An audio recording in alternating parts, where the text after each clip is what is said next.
Hey mama, if you're listening to this, you might be carrying a secret that feels too heavy to speak out loud. You look like you got it all together, you serve at church, maybe you even lead a Bible study. You smile when you drop off the kids, but no one sees the other side of you, the one that comes out behind closed doors. At home, you are a completely different person. You yell, you explode, you scream at your kids, sometimes in their face. You tell them to shut up. You grab them too harshly. You throw things across the room. You smack them in anger, twist their ears, spank them in rage, and immediately after, you are hit with a tidal wave of shame. You cry alone in your room and you whisper, "God, what is wrong with me?" You feel scared and disgusted by your own reactions. You're terrified that someone might find out. You wonder if your kids would be better off without you. You feel unworthy, broken, and too far gone to be redeemed. You try to fix this on your own. You listen to podcasts, parenting books, download freebies, but nothing changes. You keep falling back into the same patterns, and it feels like you are stuck in a cycle that you can't break. You don't trust yourself anymore, and if you're honest, you are afraid of who you become. But here's the truth, Mama. You are not beyond hope. You're not alone, and with God's help and the right support, you can change. I'm Elizabeth, a mom of 4 and an anger management coach for Christian moms. And inside my Calm Christian Mom coaching program, I guide women just like you through a powerful transformation. This isn't shallow behavior management. We go deep. We address your triggers, your stress, your mindset, your nervous system, and the spiritual root behind your patterns. We invite God into every layer and walk hand in hand towards healing. In just 12 weeks, you can become a completely different mom, unrecognizable. One who leads with patience, not panic. One whose children feel emotionally safe around her. One who cultivates peace. This summer, I'm offering a Calm Mama strategy session, a powerful 15-minute one-on-one coaching session designed to help you uncover the root of your anger and receive spiritual, emotional, and practical support. It's your chance to experience what coaching is like with me before diving deeper into ongoing support. If we both feel like the full program is the next right step, we can talk about what that looks like for you. You don't have to keep living like this. Your family is worth healing, and so are you. Use the link in the show notes to book the Calm Mama strategy session.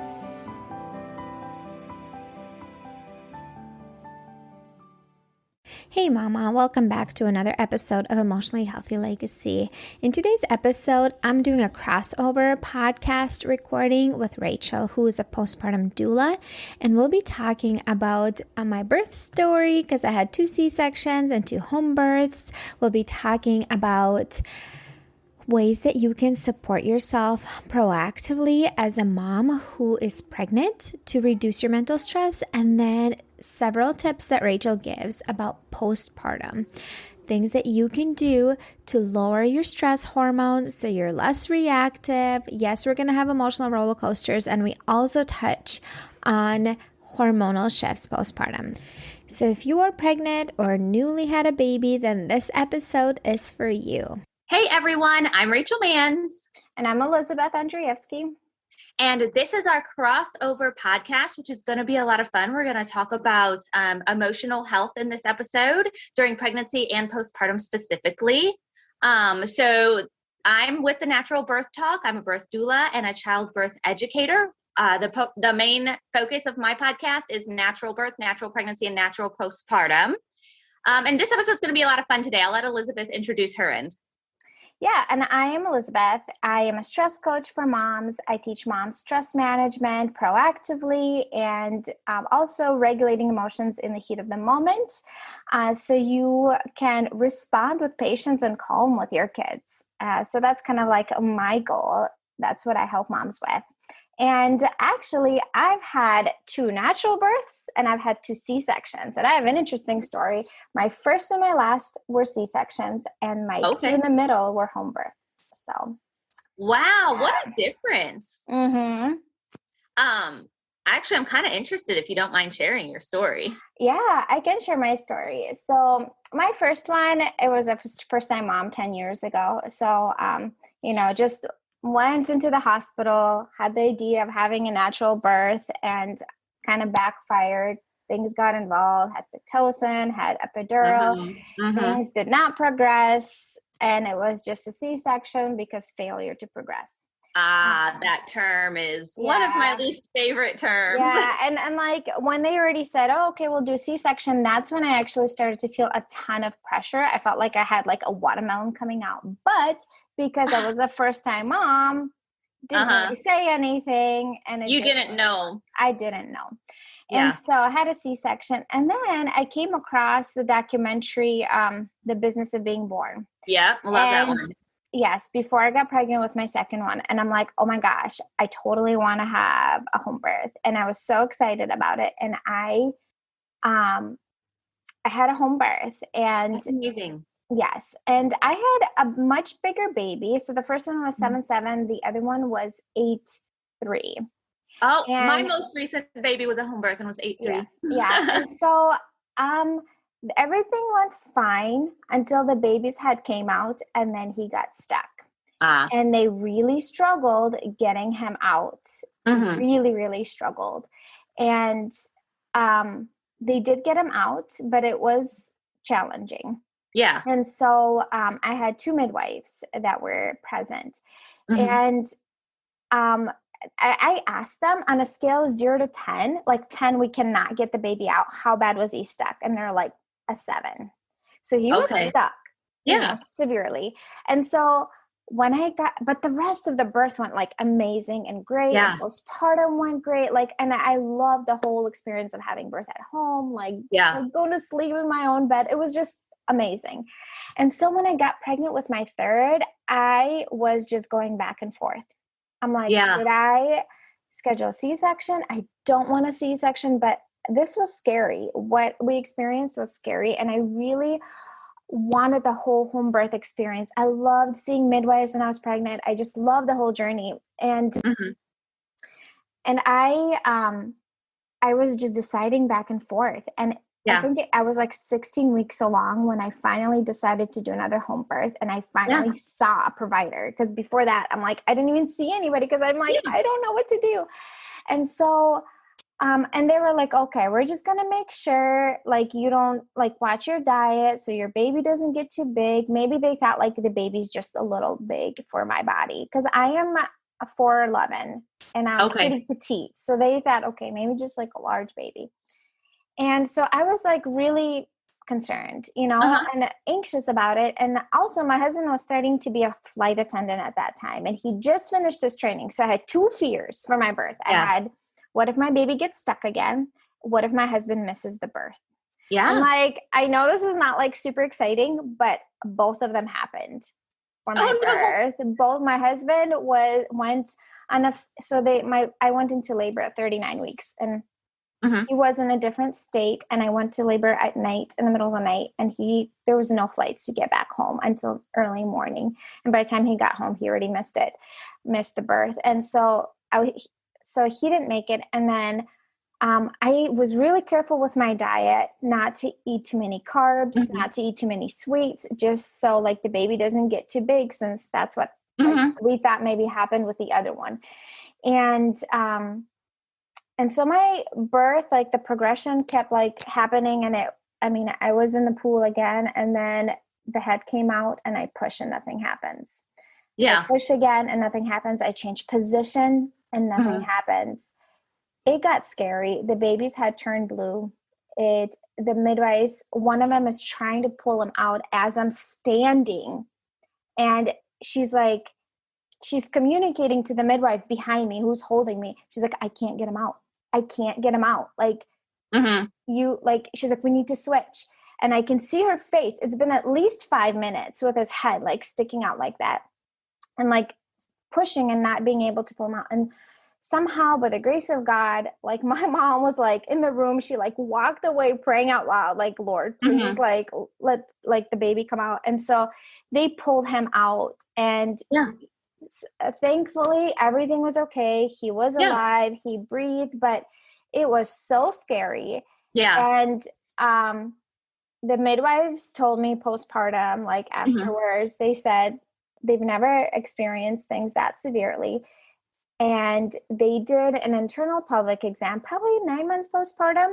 And they said I have an abnormally shaped pelvis, which is supposed to be more like oval when you look down. And mine is like more squished, and one side is smaller than the other. So when the baby's head comes out and they need to turn their shoulders, like my babies literally get stuck inside the bone. So like they get stuck inside my pelvis. And that's why I push and the baby just can't even get out.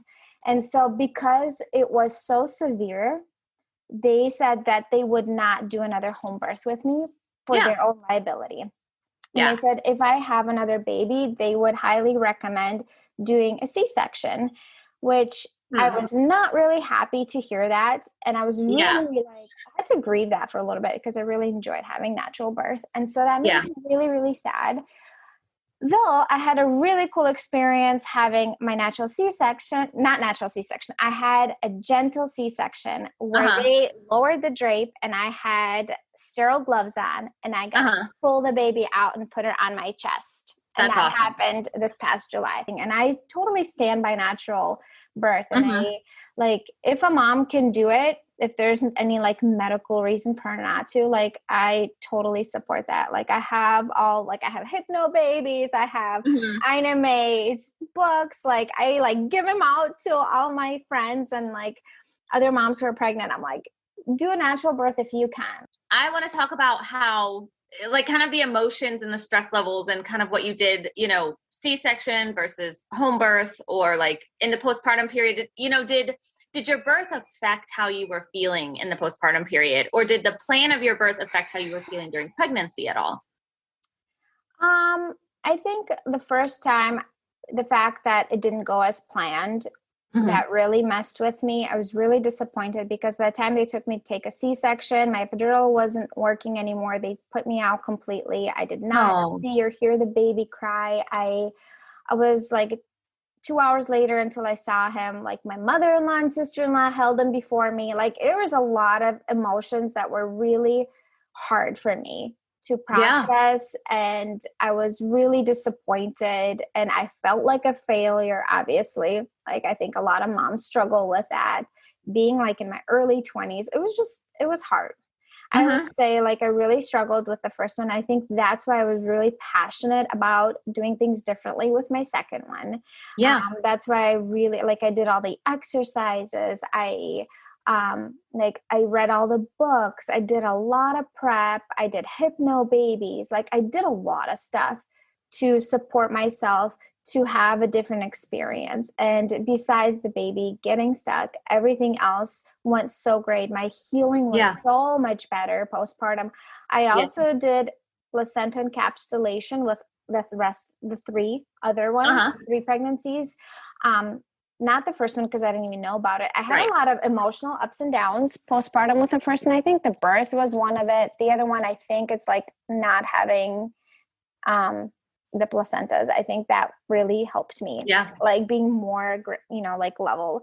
And so with the second one and the third, even though I had like, the traumatic part of like the baby getting stuck, the actual postpartum and the healing went really, really well. Things just were way, way smoother. And I didn't have as many ups and downs. The placenta helped me have more energy and not be as just like so out of it and so exhausted. Even though I had other kids to manage. And so with my C-section, my last one, I had my husband be home for about 2 weeks. So that was really helpful to take care of the other kids. And I also took the placenta, which helped me have more like emotionally be more level. And I had support. I asked for help. So that was like huge. I think help postpartum is like the biggest thing that can make a big difference. So absolutely. I absolutely agree. Like, support postpartum can make a huge difference. It can, I think placentas are huge and so helpful and awesome for the majority of moms who try it. I know there are a few out there who say it makes things worse, but overall, most moms definitely find it helpful. I know I definitely find it helpful. With my most recent home birth, my baby also had a small shoulder dystocia. Mine was much easier to resolve than yours were. I think part of that is just kind of me being a doula. My midwife actually did not make it to my recent home birth. It was so fast. Oh, wow. Yeah, it was crazy. But being a doula, I just kind of knew like, okay, I can feel that my baby's stuck and I know what I need to do in order to get her unstuck. So I didn't have that same traumatic experience that you had.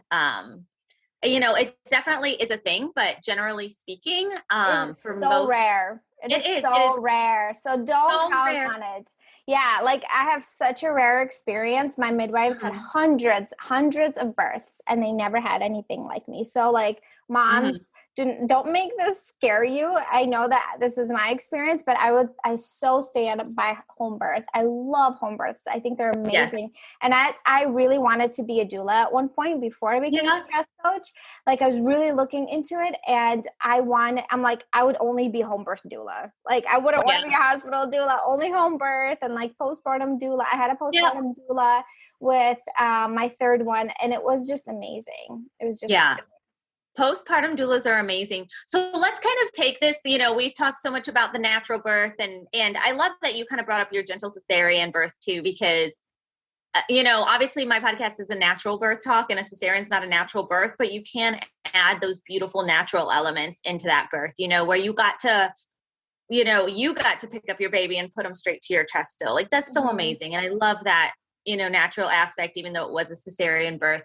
But let's kind of switch from the natural birth to kind of that stress management that you're so good at teaching. I really want to highlight kind of what you do and give moms some tips to manage their stress during pregnancy, manage their stress during postpartum. We already kind of mentioned how that natural birth is much easier to recover from. You mentioned that. I agree completely that, most of my clients agree natural birth is so much easier to recover from than a medicated birth. And so that's going to lower your stress levels and help your hormones. It helps your hormone cycle as well in the postpartum period. Surprisingly, epidurals and pain meds will shut off your hormone cycle a little bit. So you don't get that, those endorphins that help you to bond so well, that oxytocin flow that helps you to bond so well, the endorphins that keep you happy. So that hormone flow kind of being shut off, in a non-natural birth or being supported through a natural birth, that makes a difference in your stress levels postpartum. We mentioned that, but tell me some more. Let's kind of backtrack and go back to pregnancy. Let's talk about some things, especially if you're a mom who has a toddler already and you're pregnant. We've both been there. What are some things that you suggest, Elizabeth, that can really help moms with their stress levels and their emotional health in that time? Yeah. So some of the stress tips for moms, like when you're pregnant, I think one of the biggest things that is helpful definitely for me and a lot of people that I know in my circle is reducing the amount of things you have on your schedule. So like being pregnant takes a lot of you, a lot out of you. And some of us have easier pregnancy than others, but I think it takes a lot on your body.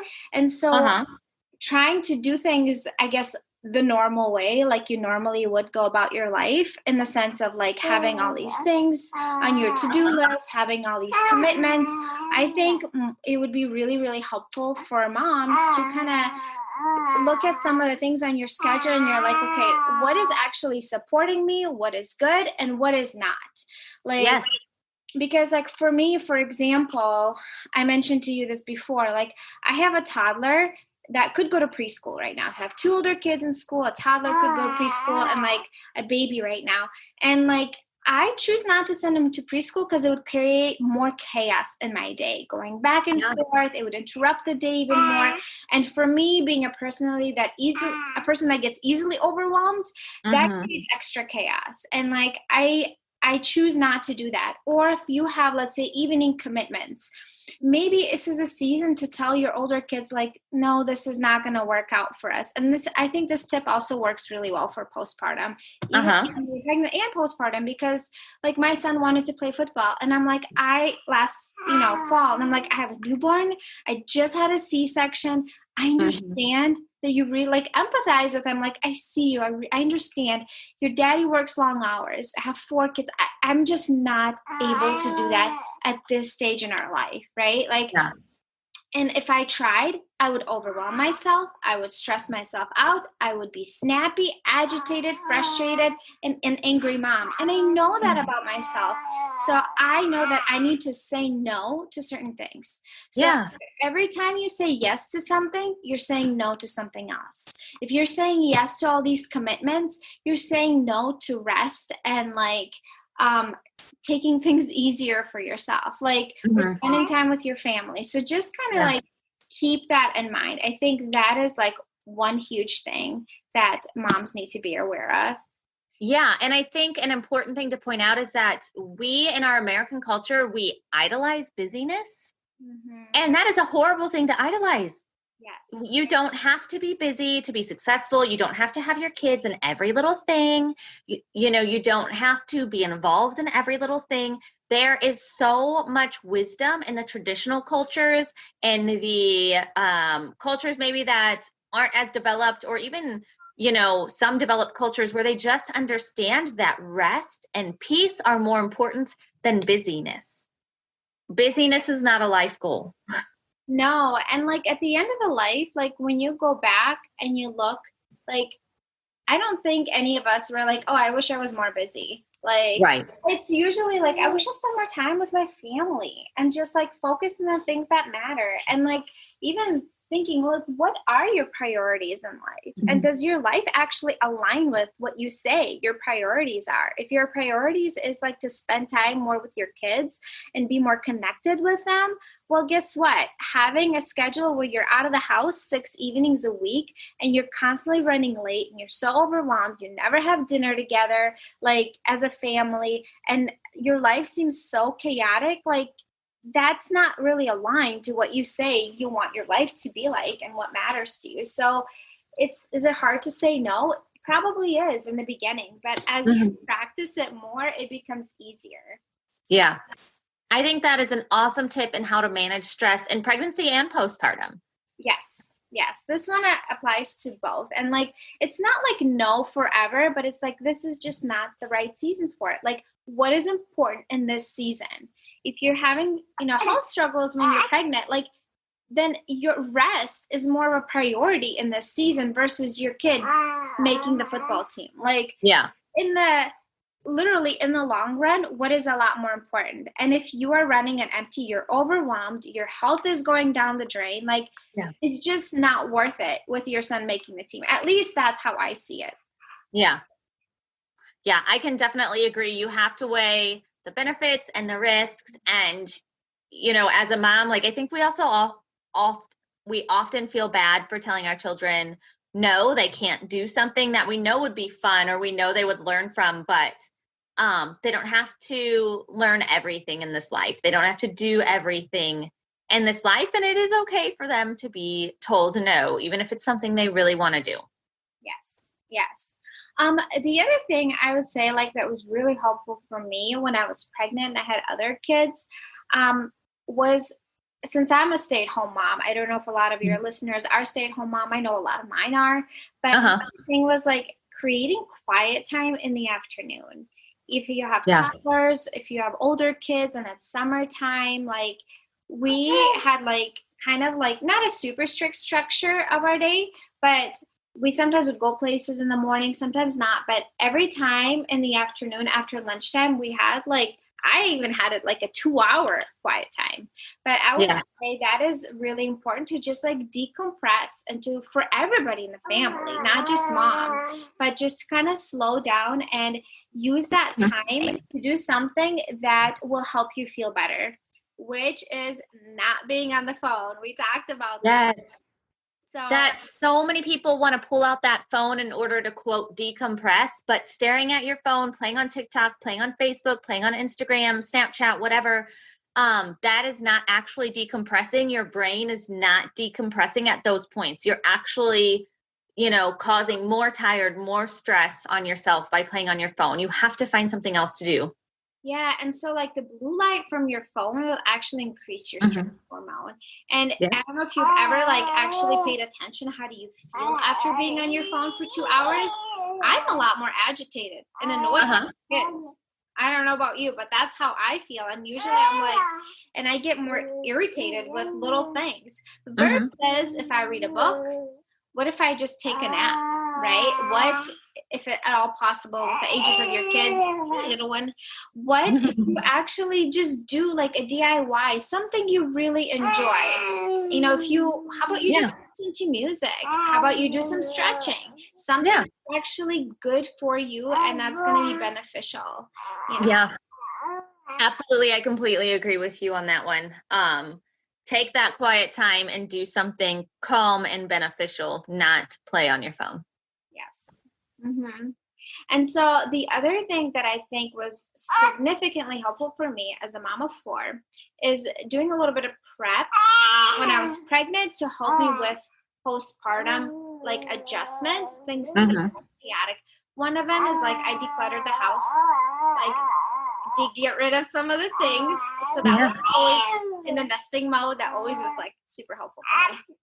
I don't know why. I wanted to clean everything. I wanted to clean everything. I was washing walls. I was like getting into the corners. And it's like the baby doesn't care, but I care. I want everything. That is so funny that you say that because I have never scrubbed a wall in my life until like the 3rd trimester of my most recent pregnancy. And I had 4 people over here helping me scrub walls. And no, the baby doesn't care, but I wanted it done. I wanted it done. I wanted the whole house clean and prepped so I didn't have to worry about it in the postpartum period. And it was worth the extra work in pregnancy in order for me to be able to have a more relaxing time postpartum. Because regardless of the fact that I'm a birth doula, I don't like babies. Oh. And I know that's so silly. I like helping moms. Okay. Just like the first year or just like when they're little? Yeah. I mean, the first several months at least. It just kind of depends on the baby, but I knew that about myself. I knew that having a baby was not going to be fun for me. Especially if I didn't have the help and the support and if I had all these other things to stress about. So in pregnancy, I knew I just wanted to get my house clean and ready to go. So it was just one less thing I had to worry about postpartum so that I could actually try and enjoy the baby stage this time. Yes. Because like for me, I get bothered by the clutter and it annoys me. And so I know that if like postpartum, the house would be super cluttered and just super like just not in good shape, that would really bother me and make it that actually there's studies that show it will increase your stress hormone, like seeing it's actually stressful for your brain. It creates like mental clutter, and then when you're mentally like cluttered, you just blow up emotionally at everybody else. You're just a lot more agitated, and it comes out emotionally in negative ways. So I mean, I can attest to that. I know the more that I have going on, like one of my struggles right now is time management. And I definitely notice that I will get more agitated about things quickly. And I'm working on figuring out schedules and just kind of planning and prepping for things like that. But I mean, that definitely makes sense. It just, seeing the clutter around the house, thinking, I got to clean that up. I got to clean that up. I got to clean that up. Yes. And then it just kind of explodes out of your brain when someone does one more thing to add to your plate. Yes. And I would say like the last thing that I would really suggest to moms, if you don't want to do this, ask a friend or family member to set up an account for a meal train. Mm-hmm. For me, the fact that a sister-in-law set up a meal train, and on my baby shower, she had people sign up. And then also she sent the link to me that I could send to the rest of my friends that she didn't know about, and just having the peace of mind that for the next, 4, maybe 6 weeks, somebody's going to be bringing you meals postpartum and you don't have to think about what's for dinner or worry about overspending and eating out, and just that aspect, at least for me, I don't like cooking. I just like, if I could hire somebody to just take one thing off my plate, I'm like cooking, like all the way, Yeah. And just having that peace of mind was so freaking helpful. Like I don't know, for me, it's like the number one thing I recommend moms. And like, I'm like, if you need me to set up a meal train for you, I will do this, because I think it's so extremely helpful. And I had meals with my last one for 6 weeks. I had people meals, and it was amazing. It was just awesome. That is so awesome. And I'm going to tie that in then, tie that into, 5 of the most important things that you can do for yourself in the postpartum period to help manage stress too. So one of those things is having nourishing food. And so that meal train that you can set up in pregnancy, so you can you're already taking that mental stress off your plate. Your baby's not even here yet, but you're not going to have to worry about that. So that helps you de-stress in pregnancy. And then come postpartum, you don't have to worry about it. You're going to get your nourishing food without having to stress about making it. Yeah. And you can also, like, when somebody does a meal train, you can set like foods to avoid, foods that you like to eat. And so people just kind of like know more. Like, if you want more soups, you can mention that. And like, with either bone broth or whatever, anything. Yes. And, especially like, people are a lot really accommodating nowadays, so I don't know. I think that's an amazing thing.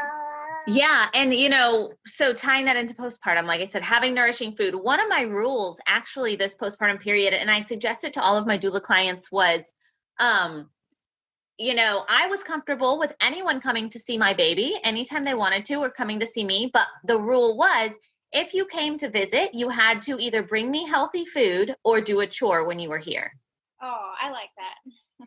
And I think that rule can take so much stress off of mama, off of the whole family, really. So my 5 tips for postpartum, and really I get them from the book, The 4th Trimester, but I just think that they're so wise.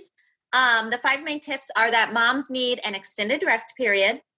They need nourishing food, loving touch, the presence of wise women and spiritual companionship, and contact with nature. And I think an extended rest period and nourishing food are becoming pretty standard. They're becoming a lot more popular as far as suggestions for mom. So, we talked about the nourishing food, create a meal train. If someone's coming over, require them to bring you healthy food, or, that extended rest period, you can require them to do a chore so you can rest more and not stress. As a doula, my general recommendation for all of my clients is a week in bed, a week around bed, a week around the house. Being respectful of the fact that cabin fever is a real thing. And if you are getting antsy being in your bed or just being in your home, it is okay to tie in that contact with nature and step outside. Sit on your front porch or open your window and look out the window, watch the birds. But you want to have that extended rest period. I think the other 3, the contact with nature, the loving touch, and the presence of wise women and spiritual companionship, I think those 3 still get shoved under the rug and ignored. Yeah. And I think, like, for me, having the emotional support, because things can get really overwhelming postpartum. I remember after my 3rd one, my husband was flying as a flight attendant. I had struggles with lip and tongue tie with my my third boy. And I remember my midwife came to check in on me, and my 2 other boys were playing outside. Some neighbor kids were watching them, and she came in and she's like, "How are you doing?" And I just broke down and I just cried. And I'm like, it's just so hard. And just having someone there to just sit next to you, not even say anything, just hug you and just be there and listen to you. That, like, having that support was so helpful. Like, I still remember where I was. Like, I just remember how she just sat next to me. She held my hand and she just let me cry. She let me get all those feelings and emotions out. And it was so helpful. Like, I think spiritual support, like, and even having a postpartum doula, like, I had it with my 3rd son, and it was awesome. She did housework for me. That's what I needed for. And as she was doing stuff, I was able to talk to her and like, you know, emotionally get things out. And that was so helpful for me. So she played two of those roles. She helped you with your extended rest period. And it sounds like your midwife and your postpartum doula were both wise women that you could talk to. Wise women who knew, and you know, the key is kind of wise. Not all women are going to be able to just sit there and listen to you talk. You don't want them making comments like, well, just toughen up. You're so lucky or whatever. Like, I know that, but I'm stressed. Or, you know, you'd rather have a wise woman sitting there saying, I understand how you feel, who understands the process. And so it's so important for them to just kind of sit and listen to you. And, you know, the wise women in spiritual companionship, that's grouped in as one. And it can be one together. It can also be two separate things. For me, you know, a lot of the wise women in my family were also my spiritual companionship. And the fact that, you know, they were able to sit and pray with me if that's what I wanted. But spiritual companionship can mean different things for different people.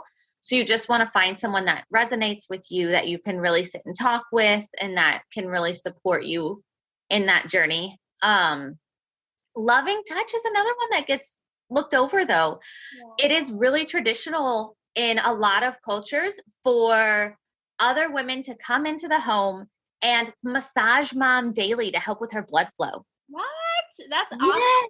I'm like, somebody please come do this to me. I would have loved that. Having a massage postpartum, like when your body is all achy from the birth, yes. Just like rubbing your swollen feet or whatever, like would have been awesome. So normal. And often they'll come in and they'll wash your hair while you lay in bed.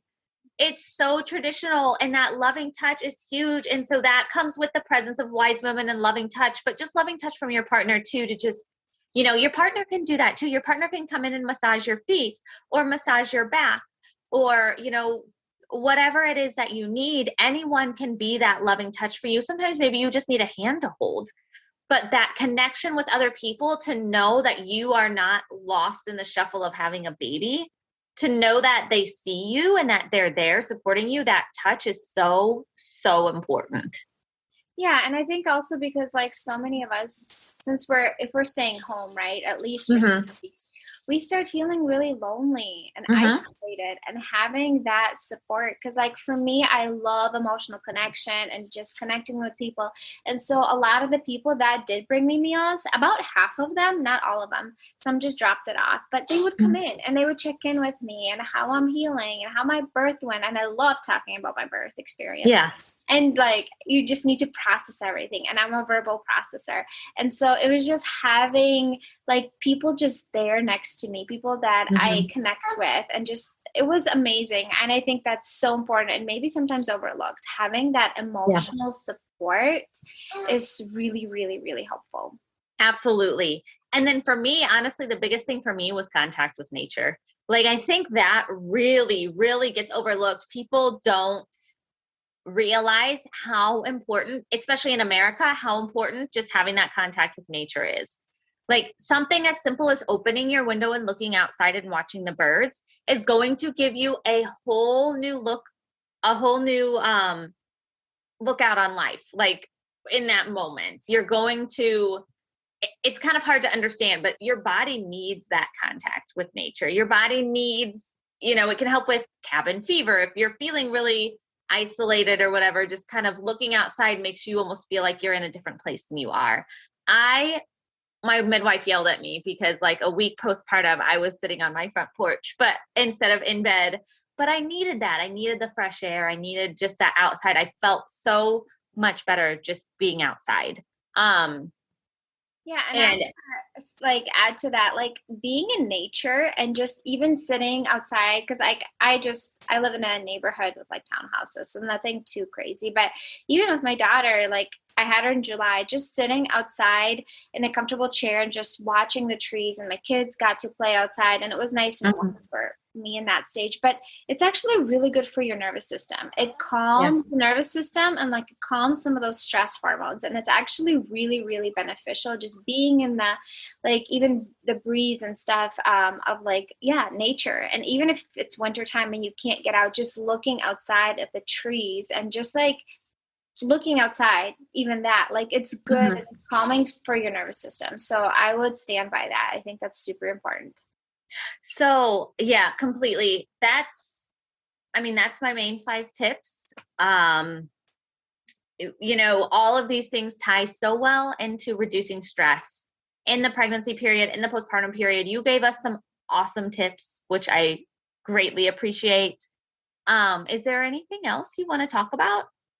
This is like our crossover podcast, and I definitely feel like I've kind of like been taking the lead on all of this, and I don't want to miss anything you wanted to talk about. I think let's talk a little bit before we close. I think would be really helpful for both sides of the listeners, talking about like some of the hormone things that happen, like post and just like the hormone dips. I know that for me, having placenta encapsulation helped, but just like allowing yourself to have those ups and downs and just giving yourself grace, because we oftentimes like have such high expectations of ourselves and we beat ourselves up if we are not like doing things perfectly, and just we want to get back to normal postpartum so quickly. And I struggle with that like 100%. And we put so much pressure on ourselves, and like add hormones in the mix. It just like, oh my gosh. And you're going to have emotional breakdowns and stuff. Just let's speak a little bit on that more. And I want you to kind of add more to that, because I know that you know way more about this than I do. So I love how you said just being able to give yourself permission to have those ups and downs. You can feel really upset in a moment, but know that you're going to feel better the next day, or know that that feeling is not going to last forever. And that's so, so, so important, because 80% or so of moms suffer from the baby blues, which is the first, 3 to 4 weeks postpartum, where you just have this emotional roller coaster. Understandably so, because your body just went through this crazy thing. A baby has emerged from it. You're healing from a plate-sized hole in your body. You're adjusting. No matter how many kids you've had before, you're still a new mom with every new child. You know, whether you have 8 kids or 1 kid, you've never had 9 or 2 kids before, it's new no matter how many kids you've had. And so that emotional roller coaster is so normal and so common. And it's okay.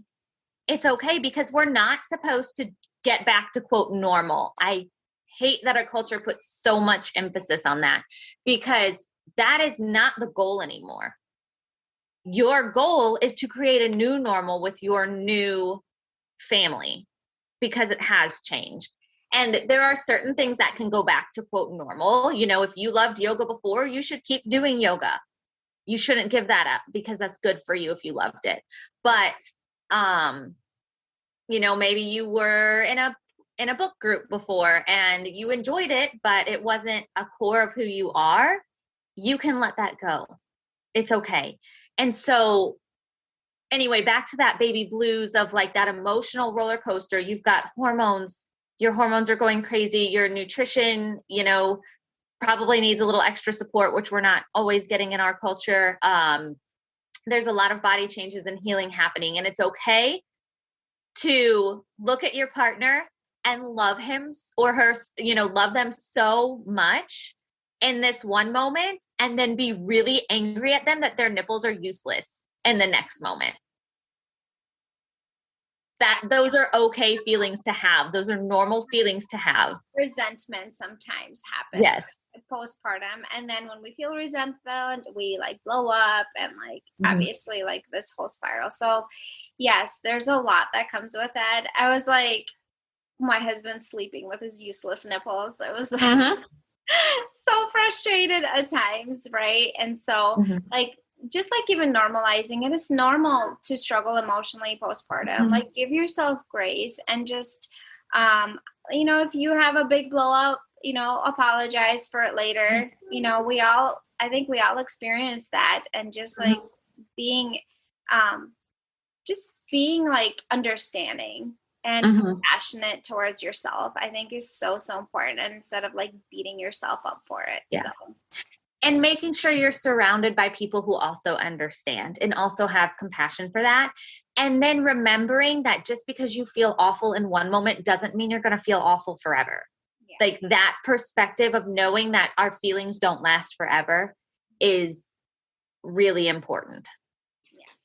Because we're all going to have that emotional roller coaster. Now, if you get into 4 weeks or more postpartum and you're still having this crazy emotional roller coaster, if your thoughts are getting really dark, if you're really struggling, like you don't know who you are anymore, all of those kind of questions that pop into your head, like dangerous thoughts or anything like that, then, that's when it's not just about stress management anymore. It's probably about postpartum depression, and you may want to look to your care provider, or whoever you trust to help support you. Some people want to go to their OBGYN or their primary care doctor. Sometimes the pediatrician can help with this. Some people would rather go see an herbalist, go get acupuncture, things like that, whatever it is.